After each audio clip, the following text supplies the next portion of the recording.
ഈ വൈദികരും സിസ്റ്റേഴ്സും ഒക്കെ എന്തിനാ സ്നേഹമുള്ളവരെ ഈ വിവാഹം ഇല്ല, വിവാഹം വേണ്ട, കുടുംബം വേണ്ട? നിങ്ങൾ ശ്രദ്ധിച്ചിട്ടുണ്ടോ? ഒരു വയസ്സായ വൈദികനെ ആരാ നോക്കുക പ്രായമാകുമ്പോൾ? ഇപ്പം ഞങ്ങളുടെ ചിറ്റിലപ്പള്ളി അച്ഛൻ ഇപ്പം ഇറങ്ങിപ്പോയില്ലേ, അച്ഛന് അത്യാവശ്യം പ്രായമൊക്കെ ഉണ്ട്. വയസ്സാവുമ്പോൾ ആരാ നോക്കുക പ്രിയമക്കളെ?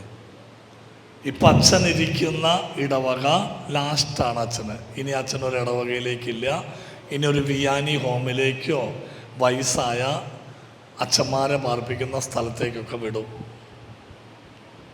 ഇനിയുള്ള ജീവിതം അവിടെയാണ്. ആരാ നോക്കാനുള്ളത്? നിങ്ങൾ ചിന്തിച്ചിട്ടുണ്ടോ? സിസ്റ്റേഴ്സ് ഇപ്പം ഞങ്ങൾ താമസിക്കുന്ന ആ കോൺവെൻറ്റിലും പ്രായമായ സിസ്റ്റേഴ്സൊക്കെ ഉണ്ട്.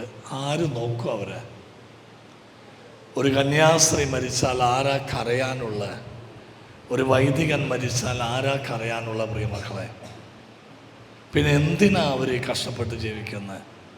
ശമ്പളം കിട്ടാനോ? നിങ്ങൾ സിസ്റ്റേഴ്സിനോട് ചോദിച്ചോ, 1.5 ലക്ഷം രൂപ അവർക്ക് ശമ്പളമുണ്ടെങ്കിലും ഇപ്പോൾ വല്ല പ്രിൻസിപ്പളായിട്ടോ ഹോസ്പിറ്റലിലെ നേഴ്സായിട്ടോ ടീച്ചറായിട്ടോ ഒക്കെ ജോലി ചെയ്യുന്നുണ്ടാകാം, അവർക്ക് നല്ല ശമ്പളം ഉണ്ടാകാം. പക്ഷേ തൻ്റെ ആങ്ങള സിസ്റ്ററെ കാണാൻ വരുമ്പോൾ ഒരു 10,000 രൂപ പോട്ടെ, 1,000 രൂപ പോലും സ്വന്തം ഇഷ്ടത്തിന് കൊടുക്കാൻ പാടില്ല, പറ്റില്ല. സൈ പോലാനാ? മനസ്സിലായിട്ടില്ല, പിന്നെ എന്തോട്ട് പറയാനാ? സിസ്റ്റേഴ്സ്, ഞാൻ പറഞ്ഞത് ശരിയാണോ? ശരിയാണെങ്കിൽ ഒരു യെസ് പറഞ്ഞോ. യെസ്. സമ്പത്തിന് വേണ്ടിയല്ല, പിന്നെ എന്തിനു വേണ്ടിയാ? ഞാൻ പറഞ്ഞില്ലേ, ബൈബിള് പറയുന്നു സ്വർഗത്തിൽ പോകണം, സ്വർഗത്തിൽ പോകണം.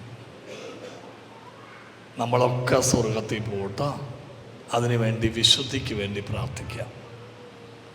നമ്മൾ ഇന്നേ കാണണമെന്നല്ല പ്രിയമക്കളെ ലോകം. സ്വർഗരാജ്യത്ത് ചെന്ന നേരത്ത് കർത്താവെന്നോട് ചോദിച്ചു. മരിച്ച് നമ്മൾ അവിടെ ചെല്ലുമ്പോൾ ദൈവം ഒരു ചോദ്യം ചോദിക്കും. ആ വരി ഒന്ന് പാടിയേ. സ്വർഗരാജ്യത്ത് ചെന്ന നേരത്ത്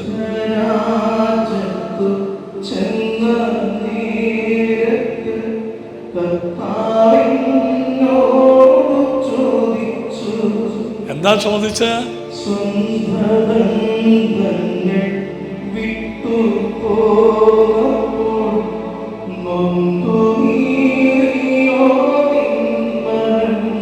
അതായത് ഇങ്ങനെയാ ചോദിക്കുക, മോനെ മോള്, നിന്റെ ജീവിത പങ്കാളിനെ, നിന്റെ മക്കളെ, നിന്റെ മാതാപിതാക്കളെ, നിന്റെ കുടുംബത്തെയൊക്കെ വിട്ട് നിന്നെ 6 അടി മണ്ണിൽ താഴ്ത്തി അതിൻ്റെ മേലെ മണ്ണിട്ടു. അവസാനമായിട്ട് നിന്റെ മക്കളും നിന്റെ വേണ്ടപ്പെട്ടവരും നിനക്ക് വേണ്ടി തന്ന സമ്മാനം ഒരു പിടി മണ്ണ്, ഒരു പിടി മണ്ണ്. അവസാനം നിന്റെ ശരീരമൊക്കെ ദ്രവിച്ചു, പക്ഷേ നിന്റെ ആത്മാവ് എൻ്റെ അടുക്കൽ വന്നിരിക്കുക.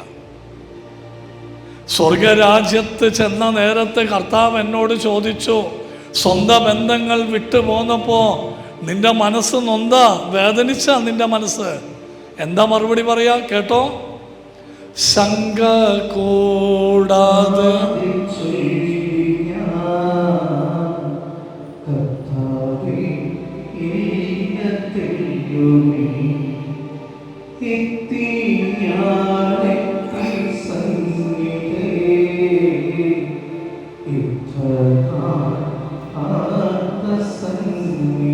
മതി. ഇല്ല കർത്താവേ, തെല്ലുമില്ല. ഞാൻ ഇത്ര നാള് കാത്ത നിന്റെ സന്നിധിയിൽ ഞാനിപ്പോൾ വന്നു. മരണമുറപ്പാട്ടോ മക്കളെ, മരണമുറപ്പ. ഞാനും നിങ്ങളൊക്കെ മരിക്കും, ഒരു സംശയമില്ല. നമ്മുടെ ജീവിതത്തിൽ ഏറ്റവും പക്ക സംശയമില്ലാതെ വിശ്വസിക്കാവുന്ന ഒന്നാണ് സ്നേഹമുള്ളവരെ, മരണം. ഞാൻ ഇന്നാള് വരാപ്പുഴ രൂപതയിൽ ഒരു പള്ളിയിൽ ധ്യാനിപ്പിക്കാൻ ചെന്നപ്പോൾ അവിടെ സെമിത്തേരിയുടെ മതിലുമ്മ ഒരു ആപ്തവാക്യം എഴുതി വച്ചിട്ടുണ്ട്. അതിങ്ങനെയായിരുന്നു: മരണം സുനിശ്ചിതം, സമയം അനിശ്ചിതം. മരണം ഉറപ്പ്, സമയപ്പെടാ അതറിയില്ല. ഇന്നാണോ, വരും നാളുകളാണോ, വരും കൊല്ലങ്ങളിലാണോ അറിയില്ല. മരണം ഉറപ്പ്. അതുകൊണ്ട് എൻ്റെ സ്നേഹ ബഹുമാന ജനമേ, നമ്മൾ അനുദപിക്കണം, നമ്മൾ കുമ്പസാരിക്കണം, നമ്മൾ പശ്ചാത്തപിക്കണം. എങ്ങനെയാണ് നമ്മുടെ അന്ത്യം? പ്രഭാഷകന്റെ പുസ്തകത്തിൽ 28-ാമത്തെ അധ്യായം 6-ാമത്തെ തിരുവചനം, ജീവിതാന്ത്യം ഓർത്ത് ശത്രുത അവസാനിപ്പിക്കുക, നാശത്തെയും മരണത്തെയും മുന്നിൽ കണ്ടുകൊണ്ട് കൽപ്പനകൾ പാലിക്കുക. ജീവിതത്തിൽ അന്ത്യം ഓർക്കണം, ജീവിതത്തിൽ അന്ത്യം ഓർക്കണം. ഞാനും നിങ്ങളൊക്കെ ജീവിതാന്ത്യം ഓർത്ത് ശത്രുത അവസാനിപ്പിക്കണം, നാശത്തെയും മരണത്തെയും മുന്നിൽ കണ്ടുകൊണ്ട് കൽപ്പനകൾ പാലിക്കണം. ദൈവം മോശ വഴി നമുക്ക് തന്ന 10 കൽപ്പനകൾ അത് പാലിച്ചേ മതിയാവൂ പ്രിയപ്പെട്ടവരെ. ബാക്കി എന്തെല്ലാം ആക്ടിവിറ്റീസ് ഉണ്ടോ, എന്തെല്ലാം നന്മകൾ നമ്മൾ ചെയ്തോ, അതെല്ലാം ഓക്കെ. പക്ഷേ നമുക്ക് സ്വർഗത്തിൽ പോകാനുള്ള, നമ്മുടെ ആത്മാവ് രക്ഷപ്പെടാനുള്ള വഴി നമ്മൾ കണ്ടെത്തണം. അതിനു വേണ്ടിയാ ഈ തിരുനാളും ഈ പരിശുദ്ധ കുർബാനയും ഈ തിരുവചന ധ്യാനമൊക്കെ ദൈവം ഒരുക്കുന്ന പ്രിയപ്പെട്ട ദൈവമക്കളെ. സ്വരത്തിൽ പറഞ്ഞേ ഹല്ലേലൂയ, യേശുവേ ആരാധന. സീറോ മലബാർ സഭയിൽ മരിച്ചവരുടെ ഓഫീസിൽ സ്ഥിരമായിട്ട് പാടുന്നൊരു പാട്ടുണ്ട്. മരണം വരുമൊരു നാൾ ഓർക്കുക മർത്യ നീ, കൂടെ പോരും നിൻ ജീവിത ചെയ്തികളും, സൽകൃത്യങ്ങൾ ചെയ്യുക നീ അലസത കൂടാതെ. മരണമുറപ്പ്, സൽകൃത്യം ചെയ്യണം, അനുദപിക്കണം. അപ്പം നമ്മൾ ചിന്തിക്കും, അത്ര വയസ്സൊന്നും ആയിട്ടില്ലല്ലോ, മരിക്കേണ്ട പ്രായമൊന്നും ആയിട്ടില്ലല്ലോ. പ്രിയപ്പെട്ട ദൈവമക്കളെ, കള്ളനെ പോലെ ദൈവം വരും നമ്മളെ കൊണ്ടുപോകാൻ എന്നാണ് വിശുദ്ധ മത്തായിയുടെ സുവിശേഷം 24:43 കർത്താവ് പറഞ്ഞിട്ടുള്ളത്. കള്ളൻ വരുന്നത് എപ്പോഴെന്ന് വീട്ടുടമസ്ഥൻ അറിഞ്ഞിരുന്നുവെങ്കിൽ തൻ്റെ വീട് കവർച്ച ചെയ്യാൻ സമ്മതിക്കുമായിരുന്നില്ല. എന്നാൽ പ്രതീക്ഷിക്കാത്ത മണിക്കൂറിലാണ് കള്ളൻ വരുന്നതെങ്കിലോ അവൻ കട്ട് കൊണ്ടുപോവില്ലേ? ഈ വചനം പറഞ്ഞ് അവസാനിപ്പിച്ച നമ്മുടെ കർത്താവ് ഇങ്ങനെ പറഞ്ഞു, മോനെ സണ്ണി, കള്ളനെ പോലെ ഞാൻ വരും നിന്നെ കൊണ്ടുപോകാൻ. രാത്രിയിൽ ഏത് സമയത്താണ് വരാന്ന് അറിയില്ല.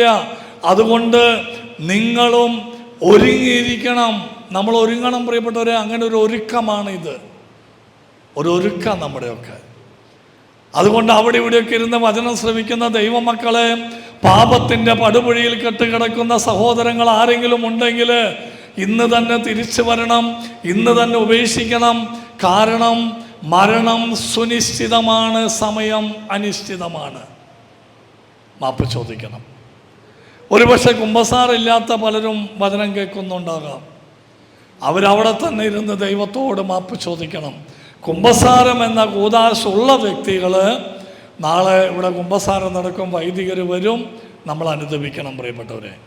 സ്വരത്തോടെ പറഞ്ഞേ ഹല്ലേലൂയ, യേശുവേ ആരാധന. വലതുകരമുയർത്തി പറഞ്ഞ് കർത്താവായ യേശുവേ എന്നെ അനുഗ്രഹിക്കണമേ, എനിക്ക് അനുതാപം തരണമേ, എനിക്ക് വിശുദ്ധി തരണമേ. Hallelujah, hallelujah, hallelujah, hallelujah. ഇരു കരങ്ങളും ഉയർത്തി എല്ലാ തരങ്ങളും ഒന്ന് സ്തുതിച്ച് സ്വരം ഉയരട്ടെ. Hallelujah, hallelujah. വലിയ പശ്ചാത്താപത്തോടെ സ്തുതിക്കട്ടെ, അനുതാപത്തോടെ സ്തുതിക്കട്ടെ. Hallelujah, hallelujah, hallelujah. യേശുവേ ആരാധന, ആരാധന, ആരാധന. എൻ്റെ കർത്താവ്, എൻ്റെ ദൈവമേ. Praise the lord. സ്വരത്തിൽ പറഞ്ഞേ ഹല്ലേലൂയ, ഹല്ലേലൂയ. നമ്മൾ എന്ത് സമ്പാദിച്ചോ എല്ലാം ഇട്ടേച്ചു പോകണം കേട്ടോ. അരുണാചൽ പ്രദേശിൽ ഞാൻ ധ്യാനത്തിന് പറയാനുള്ള കാര്യമാണ്. ഞാൻ ധ്യാനിപ്പിക്കാൻ ചെന്നപ്പോൾ അരുണാചൽ പ്രദേശിൽ ഒരു സെമിത്തേരി സന്ദർശിച്ചു. ആ സെമിത്തേരിയിൽ ഞാൻ കണ്ടതാണ് ഒരു പ്രത്യേകതരം ട്രൈബാണ് അവരുടെ ആ സെമിത്തേരിയിൽ കല്ലറയുടെ മേലെ അവരുപയോഗിച്ച പല സാധനങ്ങൾ കൊണ്ടുവച്ചിട്ടുണ്ട്. ഞാൻ ആദ്യമായിട്ടാണ് കാണുന്നത്. നിങ്ങൾ എൻ്റെ യൂട്യൂബ് വീഡിയോ തപ്പിയാൽ കാണും. അതായത് ഒരു മനുഷ്യൻ്റെ കല്ലറയുടെ മുന്നിൽ ഒരു ചെറിയ TV അയാൾ ഉപയോഗിച്ചത്, ഒരു സൂട്ട് കേസ്, അയാളുടെ കണ്ണട, അയാളുടെ ചെരുപ്പ്, അയാൾ ഉപയോഗിച്ച ഡ്രസ്സുകൾ, അയാൾ ഉപയോഗിച്ചിരുന്ന സാധനങ്ങളൊക്കെ ഇങ്ങനെ നിരത്തി വച്ചിരിക്കുക കല്ലറയുടെ മേലെ. ഒരു സ്ത്രീയുടെ കല്ലറയുടെ മേലെ നോക്കിയപ്പോൾ ആ സ്ത്രീ ഉപയോഗിച്ചിരുന്ന ആ ബാഗ്, ലേഡീസ് ബാഗ്, അവളുടെ ചെരുപ്പ്, അവളുടെ ഡ്രസ്സുകളൊക്കെ 2 മുള വെച്ച് ഇങ്ങനെ തൂക്കിയിട്ടിട്ടുണ്ട്. ഒരു മുള ഇടയ്ക്ക് ഇങ്ങനെ കെട്ടിയിട്ട് എല്ലാ സാധനങ്ങളും അവരുപയോഗിച്ചത്. കുറേ, എല്ലാം ഉണ്ടാവില്ല, കുറേയൊക്കെ കൊണ്ടുവച്ചിട്ടുണ്ട്. ഒരു കൊച്ചിൻ്റെ കല്ലറ ഞാൻ സന്ദർശിച്ചു. ആ കുട്ടി ഉപയോഗിച്ചിരുന്ന ഷൂ, അതുപോലെ ആ കുട്ടിയുടെ കളിക്കോപ്പുകൾ, ആ കുട്ടി ഉപയോഗിച്ചിരുന്ന സാധനങ്ങൾ, ഡ്രസ്സുകൾ ഒക്കെ ഇങ്ങനെ നിരത്തി വെച്ചിട്ടുണ്ട്. കുഞ്ഞുങ്ങളുടെ ഡ്രസ്സ് കൊണ്ടുപോകാൻ ഉപയോഗിക്കുന്നൊരു ബാസ്ക്കറ്റ്, അതും ഇരിപ്പുണ്ട് അവിടെ, ദ്രവിച്ചു തുടങ്ങി. അപ്പം ഞാൻ ചോദിച്ചു, ഇതെന്തിനാ ഇതൊക്കെ ഇവിടെ വച്ചിരിക്കുന്നത്? ഹിന്ദിയിൽ ചോദിച്ചു. അപ്പോൾ അവർ പറയാണ്, ഞങ്ങളുടെ ഒരു പ്രത്യേക ട്രൈബാണ് ഞങ്ങളുടെ കഷ്ടമനുസരിച്ച് ഒരു വ്യക്തി മരിച്ചു കഴിഞ്ഞാൽ, ഇപ്പോൾ പപ്പ മരിച്ചാൽ പപ്പ ഉപയോഗിക്കുന്ന കുറേ സാധനങ്ങൾ എല്ലാം കൊണ്ടുവയ്ക്കാൻ പറ്റില്ല. കുറേ സാധനങ്ങൾ കൊണ്ട് കല്ലറയുടെ മേലെ വയ്ക്കും. എന്നിട്ട് പറയും, പപ്പ ആപ്നെ ജോ छोड़ के आया घर में वो सारा सामान हम यहाँ ला के रखा. പപ്പ വിട്ടേച്ചും പോന്ന സാധനങ്ങളില്ലേ, അതൊക്കെ ഞങ്ങളിവിടെ കൊണ്ടുവച്ചിട്ടുണ്ട്. हम यहाँ तक ला सकते, इसका आगे नहीं ले जा सकते. ഇതുവരെ ഞങ്ങൾക്ക് കൊണ്ടുവരാൻ പറ്റും, ഇതിനപ്പുറം കൊണ്ടുവരാൻ പറ്റില്ല. എന്ത് വലിയ ഉൾക്കാഴ്ച തരുന്നൊരു കാര്യം നോക്കിയത്. നമ്മൾ സമ്പാദിച്ച് കൂട്ടുക. അതുകൊണ്ടല്ലേ ഈശോ പറഞ്ഞ്, നിന്റെ ആത്മാവ് നഷ്ടപ്പെട്ടാൽ നീ ലോകം മുഴുവൻ നേടിയിട്ടും നിന്റെ ആത്മാവിൻ്റെ നഷ്ടമുണ്ടായാൽ എന്ത് ഫലമുണ്ട്? കള്ളും കുടിച്ച് തിന്മയും ചെയ്ത് സണ്ണി നടക്കുക, ഉള്ള പാപമൊക്കെ ചെയ്ത് ദൈവത്തെ പോലും വിലയില്ലാതെ ദൈവമുണ്ടോന്നും ചോദിച്ച്. ഞാനും അച്ഛനും പാട്ടുകാരനും കൂടെ, ജെസിയേച്ചി ഇല്ലായിരുന്നു, ഞങ്ങൾ മഠത്തിൽ താമസം. നാളെ 10 മണിക്ക് ശേഷം നിങ്ങൾക്ക് ആർക്കെങ്കിലും സംസാരിക്കാൻ വരണമെങ്കിൽ അവിടെ വരാം, നിർബന്ധമില്ല, നിങ്ങളുടെ ഇഷ്ടം. ജെസിയേച്ചി അവിടെ ഇരുന്നു. ഞാനും ആൻ്റണി ചിറ്റലപ്പള്ളി അച്ഛനും പാട്ടുകാരനും കൂടെ നമ്മുടെ ഐഡ ചേച്ചിയുടെ ഭർത്താവില്ലേ, അവരുടെ വാഹനത്തിൽ അദ്ദേഹം വന്നു. ആ പാവം അദ്ദേഹത്തിൻ്റെ വാഹനത്തിൽ ഞാൻ പോയി. ഏതാ ഒരു സ്ഥലം എനിക്ക് ഓർമ്മയില്ല. ഞാൻ ഇന്നലെ പറഞ്ഞില്ലേ, ഒരു സിന്ധു പറഞ്ഞില്ലേ, ശരീരം എല്ല് ദ്രവിക്കുക, മസിൽ ദ്രവിക്കുക എന്നും പറഞ്ഞ്. മസ്കുലർ ഡിസ്ട്രോഫി എന്നാണ് ആ രോഗത്തിൻ്റെ പേര്. Muscular dystrophy. എല്ലാം തോലായിട്ടിരിക്കുക, എഴുന്നേറ്റിരിക്കാൻ പറ്റില്ല. അതിന് ഒരു വയസ്സായ അമ്മയെ നോക്കണേ.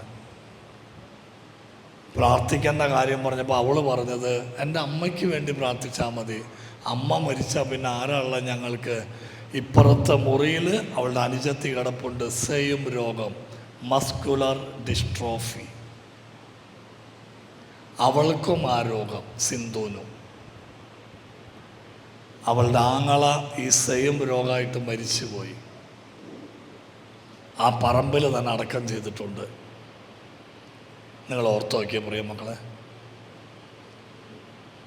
നിങ്ങൾ ഓർത്തു നോക്കിയ അവസ്ഥ. ഞാനും അച്ഛനൊക്കെ പോയി ആ ഉള്ളിൽ കിടക്കുന്ന അനുജത്തിക്ക് വേണ്ടി പ്രാർത്ഥിച്ചു. അത് കഴിഞ്ഞ് ഇവളോട് ചോദിച്ചു, എന്തിനു വേണ്ടി പ്രാർത്ഥിക്കേണ്ടത്? എൻ്റെ അമ്മയ്ക്ക് വേണ്ടി പ്രാർത്ഥിച്ചാൽ മതി. അത് പക്ഷെ ഓക്കെ, നിനക്ക് എന്തിനു വേണ്ടി പ്രാർത്ഥിക്കേണ്ടത്? രോഗസൗഖ്യത്തിന് വേണ്ടിയോ? എന്തിനു വേണ്ടിയാ? ഉടനെ അവൾ പറഞ്ഞ കാര്യം ഇതാ, എൻ്റെ ദൈവത്തെ ഞാൻ തള്ളിപ്പറയാതിരിക്കണം, അതിനു വേണ്ടി പ്രാർത്ഥിച്ചാൽ മതി. നോക്ക് മക്കളെ, രോഗം മൂലം മസിലൊക്കെ ക്ഷയിച്ചുകൊണ്ടിരിക്കുക, എല്ലാ മസിൽസ് ഉണ്ടാവില്ല. ആ രോഗത്തിന് മരുന്ന് കണ്ടെത്തിയിട്ടില്ല വേൾഡില്. നഴ്സസ് ആയിട്ട് ആരെങ്കിലും ഉണ്ടെങ്കിൽ അവർക്ക് അറിയാതൊക്കെ. മസ്കുലർ ഡിസ്ട്രോഫി എന്ന രോഗത്തിന് മരുന്ന് കണ്ടെത്തിയിട്ടില്ല. ഞാൻ അവളോട് ചോദിച്ചു, മോളെ പൈസ വല്ലതും? എന്തിനാ പൈസ? മരുന്ന് വേണ്ട, പിന്നെന്തിനാ? ഭക്ഷണമൊക്കെ ഞങ്ങളുടെ ഇങ്ങനെ നടന്നു പോകും, ഞങ്ങൾക്കൊരു കുഴപ്പമില്ല.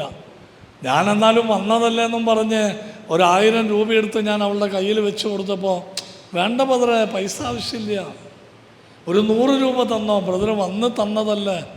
ഞാനത് വെച്ച് കൊടുത്തു 1000 രൂപ. ഞാൻ നന്മ പറയല്ല.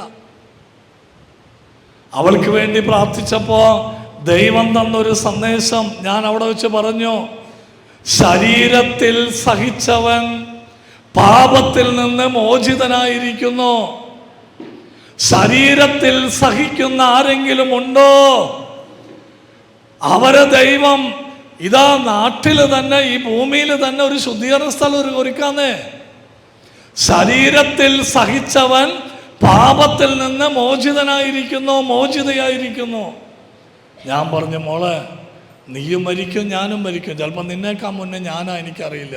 പക്ഷെ ഒരു കാര്യടി, നീ സ്വർഗത്തിൽ പോവും, നീ സ്വർഗത്തിൽ പോവും. അവളുടെ കണ്ണ് നിറഞ്ഞു. പ്രിയമക്കളെ, നമ്മൾ ഒരു കാര്യം ചിന്തിക്കാത്ത, സ്വർഗത്തിൽ പോകണം, സ്വർഗത്തിൽ പോകണം. ഇന്ന് തൊട്ട് അങ്ങനെ പ്രാർത്ഥിച്ചോളൂ. സ്വർത്തല പറഞ്ഞേ ഹല്ലേലൂയ.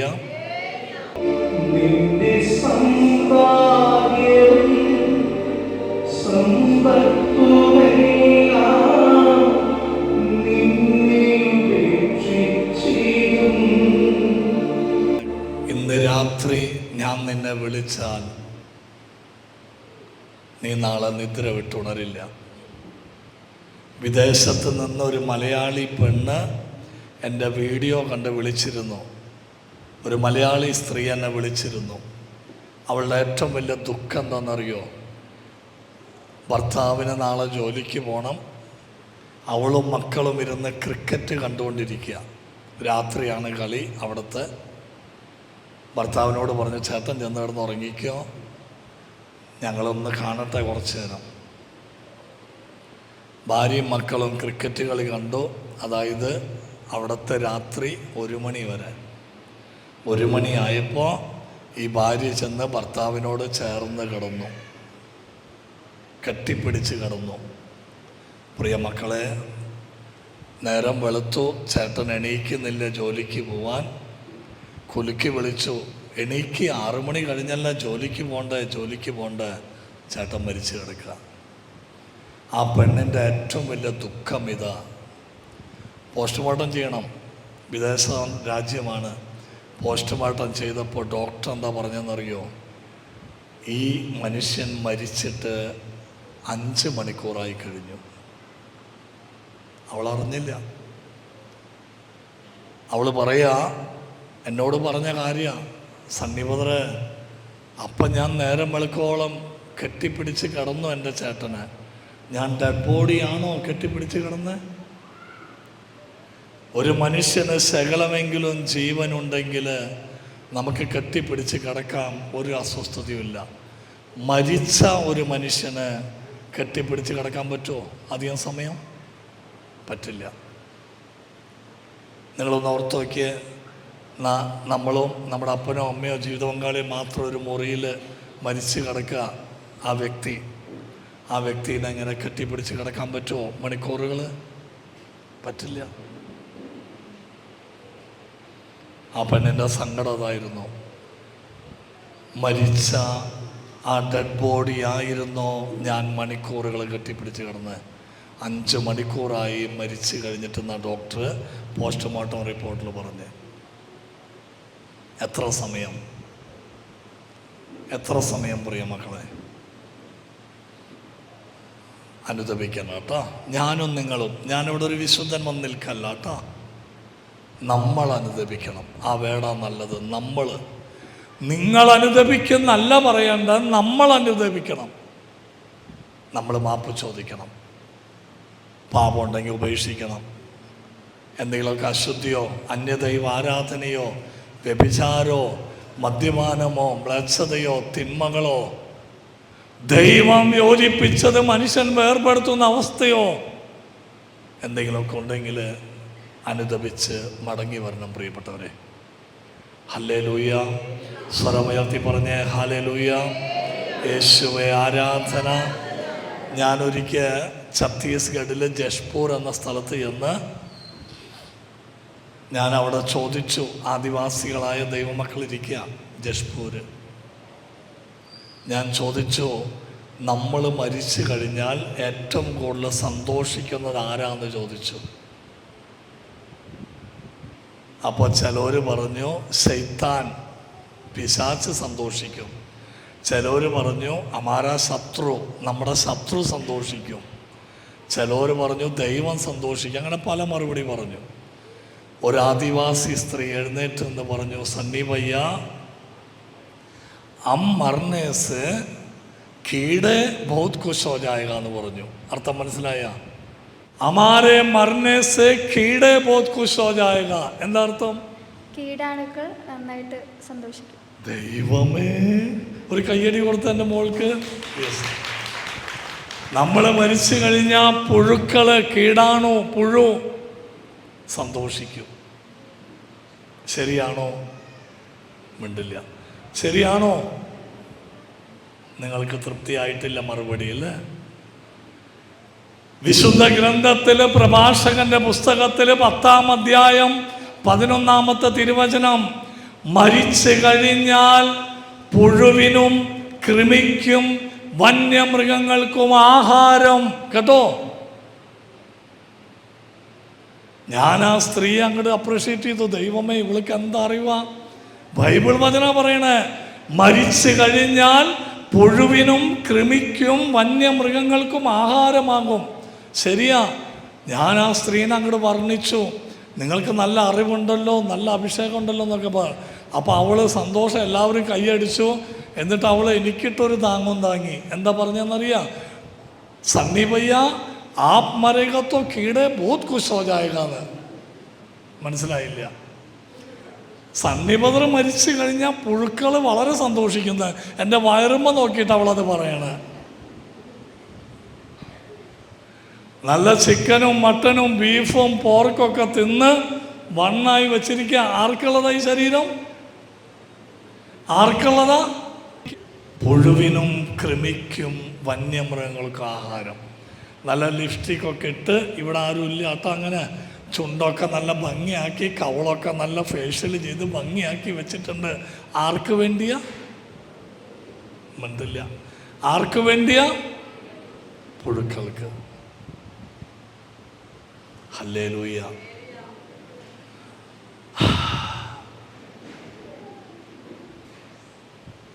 ആരും ഉണ്ടാവില്ല കൂടെ. ആ പെട്ടിയിൽ വെച്ച് പെട്ടി താഴെ ഇറക്കി മെഞ്ച ഇറക്കും. അവസാനം മക്കളോ മരുമക്കളോ പേരക്കിടാങ്ങളോ ഒക്കെ വന്ന് അവസാനമായിട്ട് അന്ത്യസമ്മാനം കുറച്ച് മണ്ണ് ആണോ, അല്ലെങ്കിൽ ഇത്തിരി കുന്തിരിക്കം. എന്നാൽ നിന്റെ ആത്മാവിനെ അസൂയയോടെ വീക്ഷിക്കുന്നൊരു ദൈവം നിന്റെ ശരീരം ദ്രവിച്ചില്ലാതായാലും നിന്റെ ആത്മാവ് ദൈവത്തിൻ്റെ പക്കലേക്ക് ചെല്ലണം. അതിനു വേണ്ടി ഈ ഭൂമിയിൽ നമ്മൾ ഒരുങ്ങിയേ പറ്റൂ. എൻ്റെ പ്രിയജനമേ, നിങ്ങൾ ആവശ്യമില്ലാത്ത ഒന്നും ഭയപ്പെടണ്ട. ചിലർക്ക് പേടി കൈവശം, ചിലർക്ക് പേടി ആരെങ്കിലുമൊക്കെ മന്ത്രവാദം ചെയ്താൽ നമുക്ക് ഏൽക്കുമോ, ആരെങ്കിലും കൂടോത്രം ചെയ്താൽ നമുക്ക് ഫലിക്കുമോ, പൂർവ്വശാപം വരുമോ, അപ്പനും അമ്മയും തെറ്റ് ചെയ്തു അതിൻ്റെ മ്ലേച്ഛത എനിക്ക് വരുമോ? എൻ്റെ പ്രിയജനമേ, അപ്പനും അമ്മയും മ്ലേച്ഛത ചെയ്തിട്ടുണ്ടെങ്കിലും നമ്മളെ മക്കള് വിശുദ്ധിയിൽ ജീവിക്കുമെങ്കിൽ ദൈവം നമ്മെ പ്രതി നമ്മളോട് കരുണ കാണിക്കും.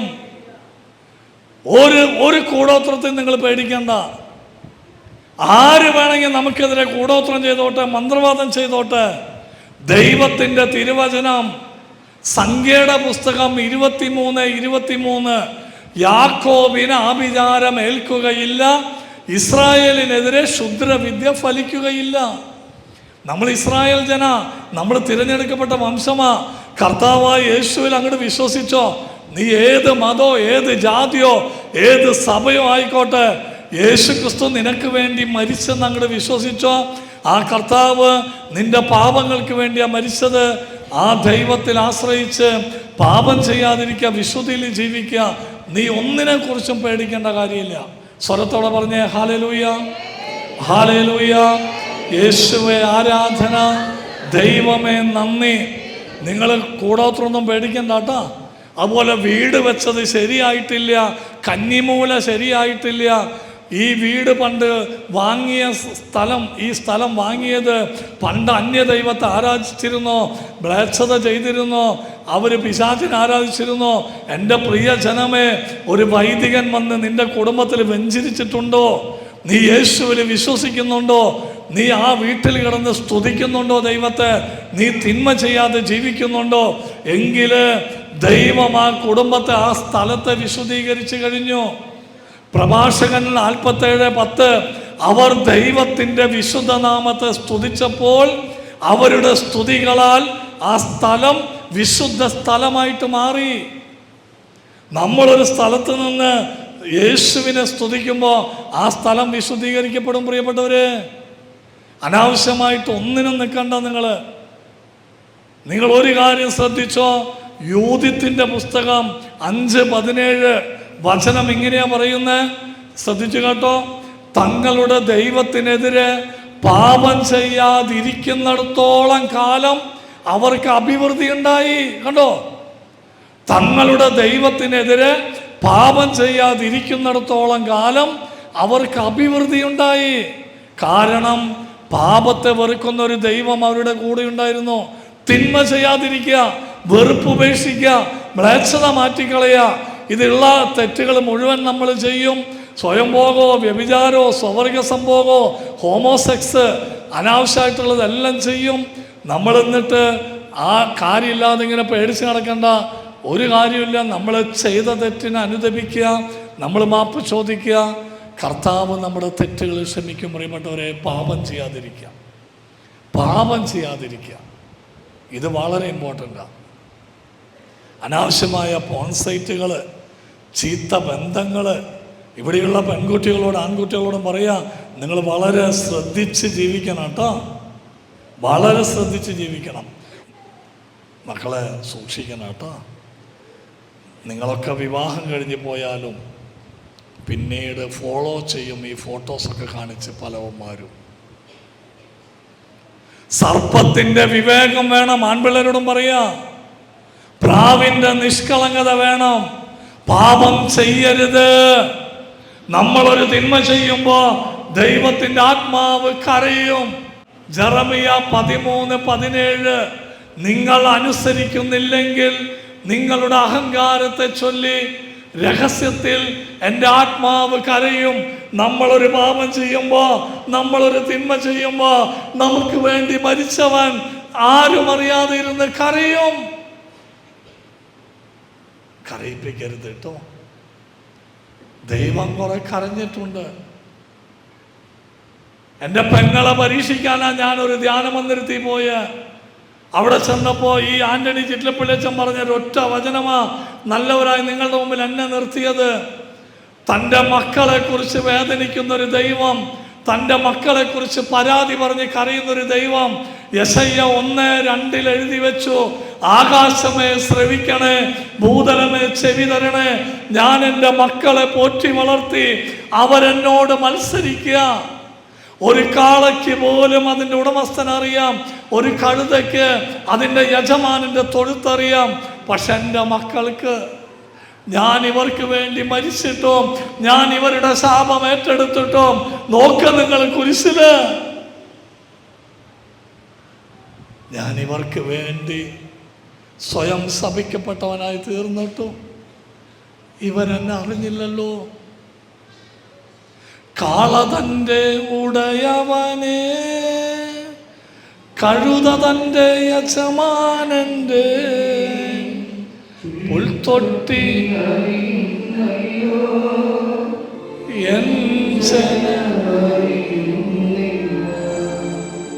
നമ്മളൊരു പാപം ചെയ്യുമ്പോൾ ദൈവം വേദനിക്കുന്നുണ്ട് കേട്ടോ മക്കളെ. നമ്മൾ കുമ്പസാരിക്കുമ്പോൾ, നമ്മൾ അനുദപിക്കുമ്പോൾ, പാപം ഉപേക്ഷിക്കുമ്പോൾ ദൈവം ആനന്ദിക്കും. ദൈവത്തിൻ്റെ സങ്കടം മാറും.